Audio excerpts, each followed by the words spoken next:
உருளைக்கிழங்கு தக்காளி பட்டாணி இருந்தால் பச்சை பட்டாணி போட்டுக்கலாம். இல்லைன்றதால நான் உருளைக்கிழங்கு தக்காளி மாத்திரம் போட்டுக்கிறேன். போட்டுட்டு குருமா வைக்க போகிறேன். ரொம்ப சிம்பிளாக ஈஸியாக எப்படி செய்யலான்னு சொல்லி காட்டுறேன். இப்போ தக்காளி ஒரு 4 தக்காளி கட் பண்ணி போட்டிருக்கேன். 3 உருளைக்கிழங்கு பெருசு 2 கட் பண்ணி போட்டிருக்கேன்.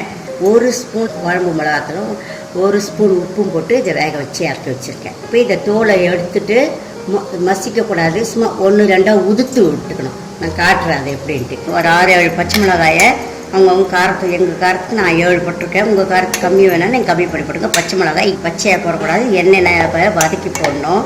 ஒரு 10-12 முந்திரி பருப்பு அதிலே போட்டுருங்க. தேங்காய் ஒரு 2-3 பத்தை தேங்காய் நறுக்கி போட்டிருக்கேன்.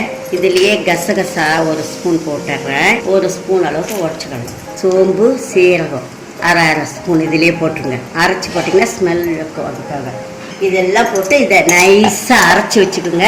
இதை தோலை உதுத்து வச்சுக்கோங்க.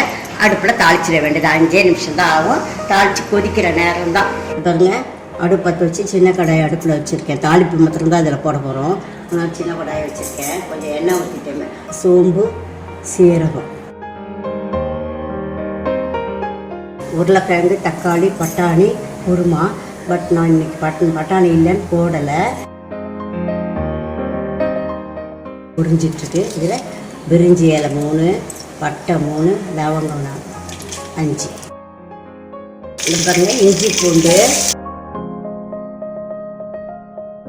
கருவேப்பிலை போட்டுருங்க. வெங்காயம் ஒரே ஒரு வெங்காயம். இதில் 1/2 ஸ்பூன் மசாலா. இந்த மசிச்ச தக்காளியில் அதை எடுத்து போட்டு அடுப்பில் வச்சு நல்லா கொதிக்க விடணும்.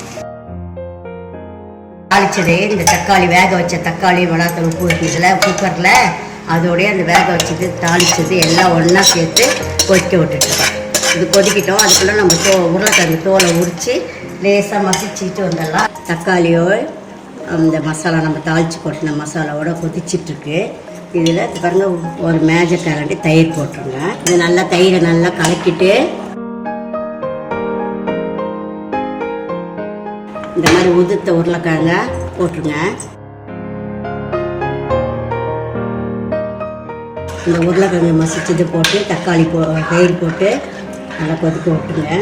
நல்லா தலை கொதிக்கணும். இது பாருங்கள், தலை கொதிக்குது. இப்போ பால் ஒரு 1/2 கப் பால் ஊற்றிக்குங்க. இதெல்லாம் டேஸ்ட்டுக்கு தான். காரம் இருந்தால் கூட நல்லா அரிஞ்சிடும். நல்ல பாலும் தயிர் ஊற்றினீங்கன்னா நல்லா டேஸ்ட்டு கொடுக்கும். நிறைய பேர் ஊற்ற மாட்டாங்க. அதனால தான் உங்களுக்கு ஸ்பெசிஃபிக்காக சொல்கிறேன், ஊற்றுனா என்னென்ன நல்லாயிருக்கும்ன்ட்டு. இந்த மாதிரி ஊற்றி செஞ்சு பாருங்கள், டிஃப்ரெண்ட்டாக நல்லாயிருக்கும். இது பாருங்கள், அரைச்சி வச்ச பேஸ்ட்டு அதையும் ஊற்றுறேன். 1 ஸ்பூன் தான் உப்பு போட்டு உருளைக்கிழங்கு தக்காளி வேக வச்சிடணும், மிளகாத்தூள் போட்டு. இப்போ இது குருமா மொத்தத்துக்கு தேவையான உப்பு கல் உப்பு போடுறேன். இது நல்லா கொதிக்கணும், அப்போ தான் கெடாது. இல்லை சில தேங்காயெல்லாம் வச்சு ஊற்றிருக்கோம்.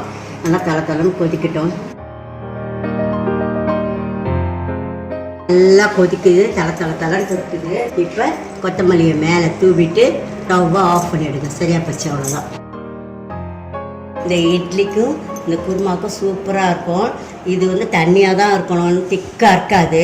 கொஞ்சம் குழம்பு மாதிரி தான் இருக்கும், கட்டியாக கிரேவி மாதிரி இருக்காது. அப்படி இருந்தால் தான் அந்த இட்லியில் ஊற வச்சு சாப்பிட்றதுக்கு, சாஃப்ட்டு தோசை சுட்டு அது நடுவில் ஊற்றி சாப்பிட்றதுக்குலாம் இது சூப்பராக இருக்கும். நீங்கள் செஞ்சு பார்த்துட்டு எப்படி இருக்குது சொல்லுங்கள். இந்த வீடியோ பார்த்ததற்கு நன்றி.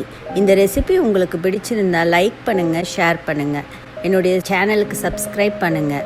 பெல் பட்டன் அழுத்துனீங்கன்னா புதுசாக அப்லோட் பண்ணுற வீடியோ உங்கள் நோட்டிஃபிகேஷனுக்கு வரும். உங்களுக்கு புது ரெசிபீஸோ இல்லை ஏதாவது கொஷின்ஸோ இருந்தால் கமெண்ட் செக்ஷன்ஸில் கொடுங்க. நன்றி.